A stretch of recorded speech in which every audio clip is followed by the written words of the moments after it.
Hello दोस्तों, स्वागत है आज के मेरे इस वीडियो में। तो यहाँ पर मैं लेकर आ गया हूँ अर्धवार्षिक परीक्षा 2023-24 के लिए। यहाँ पर मैं इस पेपर को पूरा पहले से ही तैयार करके रखा था जब मेरा पेपर होने वाला था। तो ये परसों पेपर मैंने तैयार किया था और कल इसी का पेपर हुआ है मेरा, जिसमें ठीक ऐसे ही क्वेश्चन पूछे गए हैं। उस पेपर को मैं लास्ट में दिखाऊंगा।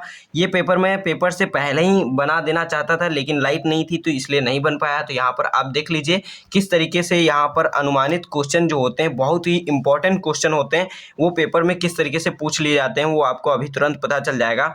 यहाँ पर देखेंगे जो मैंने पेपर पहले से तैयार किया है, बहुत ही इंपॉर्टेंट पेपर है और उसी तरीके के क्वेश्चन आपको जो एग्ज़ाम हुआ है उसमें आपको देखने को मिलेंगे। तो यहाँ पर सबसे पहले क्वेश्चन मैंने पूछा है विद्युत अपघट्य पदार्थ नहीं है, तो यहाँ पर इसका राइट विकल्प है यूरिया। विद्युत अपघट्य पदार्थ नहीं है।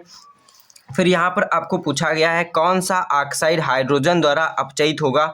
तो आप अगर सक्रियता श्रेणी पढ़े होंगे तो वहाँ पर आपको पता चला होगा कि हाइड्रोजन से नीचे Ag आता है। तो Ag से जो आपका यौगिक बना हुआ है, यानी कि आपका जो सिल्वर से यौगिक बना हुआ है, वो उसको हाइड्रोजन विस्थापित कर सकता है, क्योंकि Ag की तुलना में हाइड्रोजन अधिक सक्रिय होता है। बाकी सब यहाँ पर जो जितनी धातुएं दी गई हैं वो सभी हाइड्रोजन से अधिक विभव वाली होती हैं, यानी कि उनकी सक्रियता अधिक होती है हाइड्रोजन से, इसलिए उनको किसी के साथ अपचयित नहीं कर सकता है।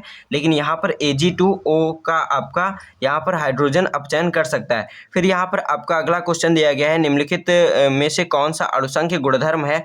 तो यहाँ पर आपको बताना है कौन सा अणुसंख्य गुणधर्म है। तो अणुसंख्य गुणधर्म 4 किताब में मैंने पढ़ा था और आप भी शायद पढ़े होंगे कि वहाँ पर तो वहाँ आपको देखने को मिला होगा कि परासरण दाब जो होता है वो एक अणुसंख्य गुणधर्म है। फिर यहाँ पर आपका अगला क्वेश्चन दिया गया है निम्नलिखित में से किस सांद्रता इकाई का मान ताप पर निर्भर नहीं करता है। तो यहाँ पर आपको बताना है किस सांद्रता इकाई का ताप जो आपका मान होता है वो ताप पर निर्भर नहीं करता है। तो ऐसी चीज़ आप यहाँ पर ढूंढने की कोशिश करिए जो ताप पर निर्भर नहीं करती है। देखिए, कोई भी आपका अगर द्रव होगा उसको आप जब ताप बढ़ाएंगे तो उसमें ताप घटाने या बढ़ाने पर उसका आयतन बढ़ या घट सकता है। तो इसलिए यहाँ पर आपको आयतन जिसमें ना हो उस तरीके से देखना है। और तो यहाँ पर आप मोल भिन्न देखेंगे तो मोल भिन्न नहीं बदलता है ताप के साथ, इसलिए यहाँ पर राइट विकल्प इसका ये वाला हो जाता है। फिर यहाँ पर आपका अगला क्वेश्चन दिया गया है एल्किल हैलाइड का सामान्य सूत्र है। तो एल्किल हैलाइड का ये आपका सामान्य सूत्र दे दिया गया है CnH2n+1 X आपका हेलोजन परमाणु है यहाँ पर। फिर आपका अगला क्वेश्चन है यहाँ पर 4 नंबर, प्रथम कोटि की अभिक्रिया के वेग स्थिरांक का मात्रक है। तो प्रथम कोटि की अभिक्रिया के लिए वेग स्थिरांक का मात्रक जो होता है वो यहाँ पर आपका सेकेंड इनवर्स होता है। तो इस तरीके से इसका राइट आंसर हो जाता है। अब हम बढ़ते हैं अपने अगले क्वेश्चन की तरफ। तो यहाँ पर आप देख लीजिए अगला क्वेश्चन मैंने दिया है परासरण दाब को परिभाषित कीजिए। आप कैसे प्रदर्शित करेंगे कि परासरण दाब एक अणुसंख्य गुणधर्म है। तो किसी विलयन का परासरण दाब उस बाह्य दाब के बराबर माना जाता है जिसे विलयन पर आरोपित करने पर परासरण की प्रक्रिया रुक जाती है या फिर रुक जाए, अर्थात एक अर्ध परागम्य झिल्ली से होकर विलायक का विलयन में प्रवाह रुक जाए, वह परासरण दाब कहलाता है। फिर परासरण दाब तथा अणुभार में संबंध, तो किस तरीके से ये आपको बता देना है। यदि किसी विलयन में विलेय के W ग्राम घुले हैं तथा विलेय का अणुभार m है तो विलेय के मोलों की संख्या N=W/m हो जाती है। और सामान्य विलयन का समीकरण जो आपका होता है, सामान्य विलयन का समीकरण इस तरीके से यहाँ पर दिया जाता है परासरण के संदर्भ में।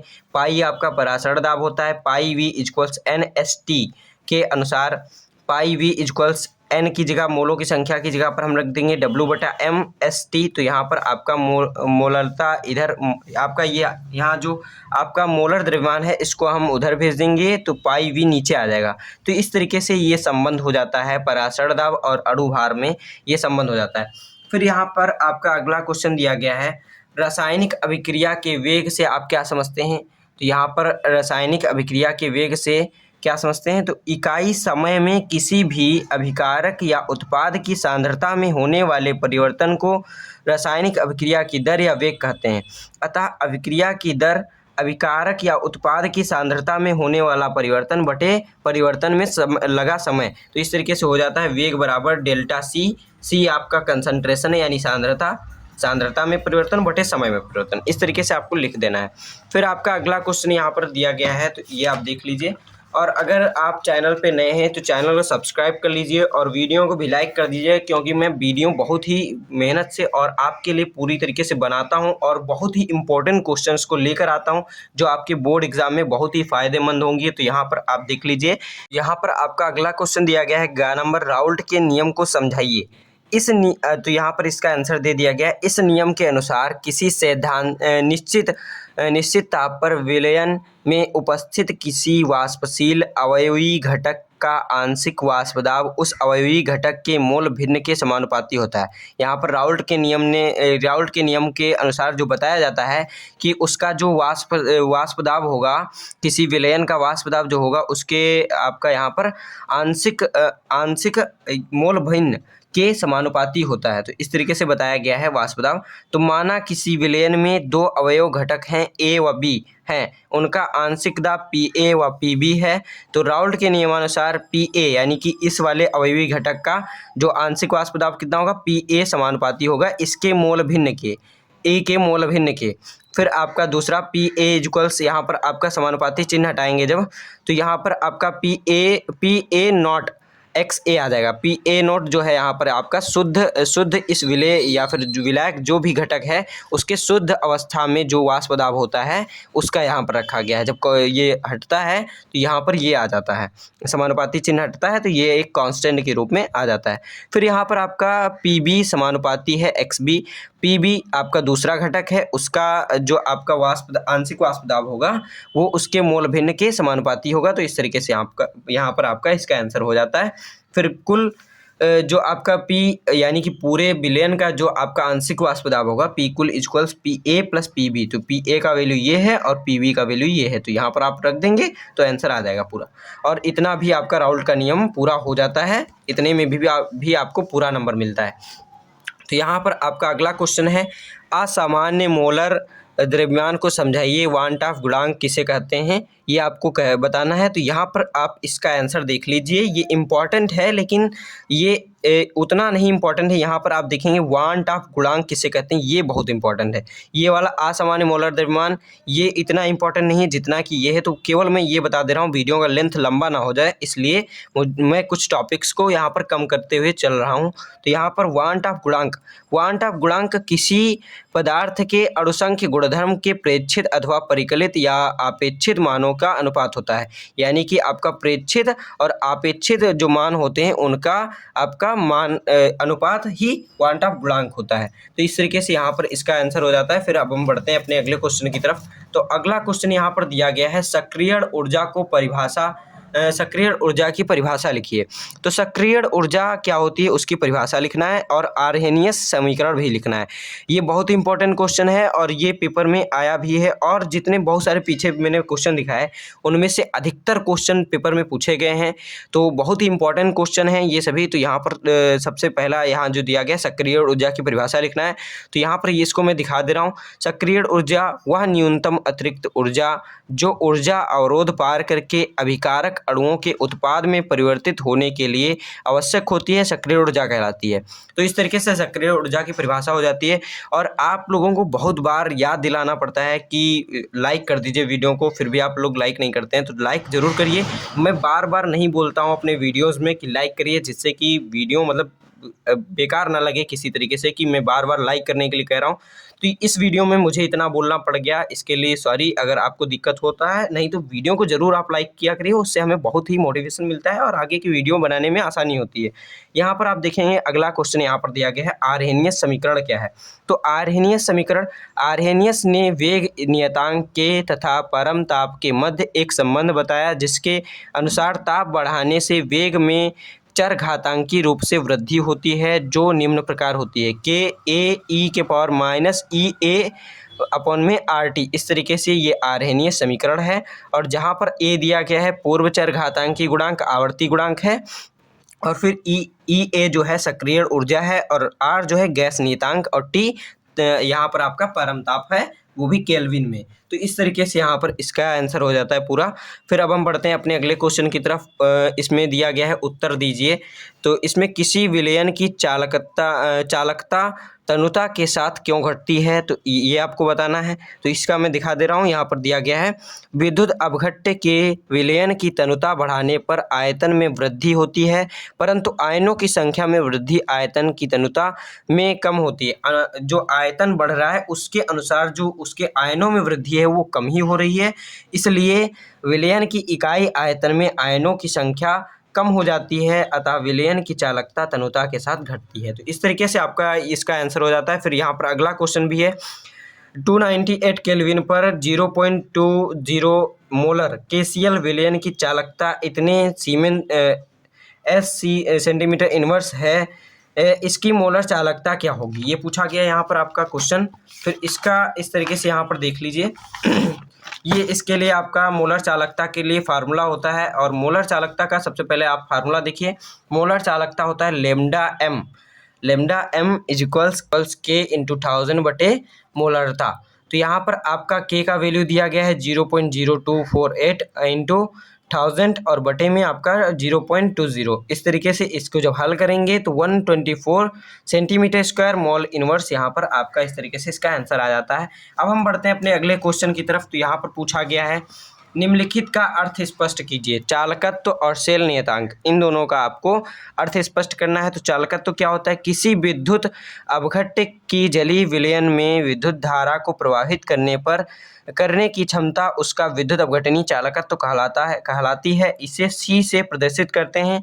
यह चालक के प्रतिरोध R के व्युत्क्रमानुपाती होती है। ये अर्थात C चालकत्व आपका 1/R होता है, जो प्रतिरोध होता है चालक का उसके व्युत्क्रमानुपाती होता है। इस तरीके से इसका परिभाषा हो जाता है। और इसका अलग भी परिभाषा लिख सकते हैं। चालकत्व क्या है, प्रतिरोध का उल्टा या फिर व्युत्क्रम को चालकत्व कहते हैं। ये भी आपका शॉर्ट परिभाषा हो जाती है। फिर यहाँ पर आपका तीसरा दिया गया है। इसके बाद यहाँ पर जो आपका सेल नियतांक है उसका भी मैं यहाँ पर दिखा दे रहा हूँ आंसर। तो सेल नियतांक यहाँ पर आता है, विद्युत अपघट्य में इलेक्ट्रोडों के बीच की दूरी L एवं इलेक्ट्रोडों के अनुप्रस्थ काट के क्षेत्रफल A के अनुपात के सेल नियतांक कहते हैं। इसके अनुपात यानी कि दूरी और A यहाँ पर क्षेत्रफल के अनुपात को सेल नियतांक कहते हैं। तो इसको इस तरीके से सेल नियतांक यहाँ पर लिख दीजिएगा। सेल नियतांक ये यहाँ पर लिखा ना, इक्वल टू में L/A, इसका आंसर हो जाता है। फिर फैराडे का विद्युत अपघटन का प्रथम व द्वितीय नियम लिखना है।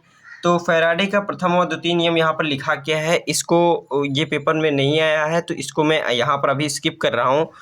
फिर अब हम बढ़ते हैं अपने अगले क्वेश्चन की तरफ। अगला क्वेश्चन यहाँ पर आपका दिया गया है। अगला क्वेश्चन ये है, इसी में फैराडे का द्वितीय नियम यहाँ पर दे दिया गया। फिर यहाँ पर अगला क्वेश्चन दिया गया है, भारानुसार 30% ग्लिसरॉल आपका ग्लिसरॉल का यहाँ पर अणुसूत्र दे दिया गया। इसके जलीय विलयन में ग्लिसरॉल के मोल अंश की गणना कीजिए। तो मोल अंश का फार्मूला आप जानते ही हैं, N बटे में टोटल आपका, यानी कि जिस पदार्थ का आपको निकालना है मोल प्रभाज, उसके मोलों की संख्या बटे में पूरे विलयन में जितने भी पदार्थ हैं उनके सबके मोलों की संख्या यहाँ पर आपको योग कर देना होता है, उससे डिवाइड कर देंगे तो यहाँ पर आपका मोल प्रभाज ज्ञात हो जाएगा। यहाँ पर इस तरीके से ये इसका मोल प्रभाज आप निकाल लेंगे। फिर यहाँ पर आपका अगला क्वेश्चन दिया गया है, विद्युत अपघटनीय सेल व गैल्वेनी सेल में अंतर। बहुत ही इंपॉर्टेंट क्वेश्चन है, विद्युत अपघटनीय सेल और गैल्वेनी सेल में अंतर। तो यह सेल विद्युत ऊर्जा को रासायनिक ऊर्जा में परिवर्तित करता है, विद्युत अपघटनीय सेल। और गैल्वेनी सेल क्या करता है, रासायनिक ऊर्जा को विद्युत ऊर्जा में परिवर्तित करता है। फिर ये आपका विद्युत अपघटनीय सेल जो है उसमें स्वतः रेडॉक्स अभिक्रिया नहीं होती है, यानी कि अस्वतः रेडॉक्स अभिक्रिया संपन्न होती है, और इसमें स्वतः ही रेडॉक्स अभिक्रिया संपन्न हो जाती है। फिर आपका इसमें और भी दिए होंगे अंतर, यहाँ पर सिर्फ 2 इधर लिखे गए हैं और आपके अगले पन्ने पे लिखा गया है। इसमें एनोड धनी होता है, ये क्या है आपका विद्युत अपघटनीय सेल। इसमें एनोड धनी और इलेक्ट्रोड जो धनी इलेक्ट्रोड होता है तथा कैथोड ऋणी इलेक्ट्रोड होता है। और गैल्वेनी सेल में आपके इसमें एनोड ऋणी इलेक्ट्रोड होता है और कैथोड धनी इलेक्ट्रोड होता है। फिर यहाँ पर आपका जो विद्युत अपघटनीय सेल है उसमें लवण सेतु की आवश्यकता नहीं होती है, और गैल्वेनी सेल में लवण सेतु की आवश्यकता होती है। फिर विद्युत अपघटनीय सेल में विद्युत ऊर्जा देनी पड़ती है और इसमें विद्युत ऊर्जा नहीं देनी पड़ती है। बस इस तरीके से इसमें अंतर हो जाता है। फिर आपका यहाँ पर अगला क्वेश्चन दिया गया है अभिक्रिया की कोटि और आणविकता में अंतर। तो ये भी बहुत ही इंपॉर्टेंट क्वेश्चन है, अभिक्रिया की कोटि और आणविकता में अंतर। तो यहाँ पर यह एक प्रायोगिक मान है, अभिक्रिया की कोटि जो है यह एक प्रायोगिक मान है जिसे प्रयोगों से प्राप्त अभिक्रिया के वेग समीकरण से प्राप्त किया जाता है। और फिर आणविकता जो है यह एक सैद्धांतिक मान है जिसे अभिक्रिया के आधार पर ज्ञात किया जा सकता है। फिर यहाँ पर आपका अभिक्रिया की कोटि शून्य, पूर्णांक और भिन्नात्मक हो सकती है, लेकिन आणविकता जो है शून्य भिन्नात्मक नहीं हो सकती है, यह केवल प्राकृतिक संख्या 1 2 3 4 5 अनंत तक हो सकती है। यहाँ पर फिर आपकी यहाँ पर आणविकता भी 1 2 3 तक ही होती है, इस तरीके से आपको लिख देना है। फिर यहाँ पर आपका ये दिया गया है तीसरा इसमें जो अंतर है वो इस तरीके से दे दिया गया, अभिक्रिया की कोटि अभिक्रिया के वेग और अभिकारकों की सांद्रता के मध्य संबंध बताती है। अभिक्रिया की कोटि क्या बताती है, अभिकारकों और उसके वेग के बीच संबंध बताती है।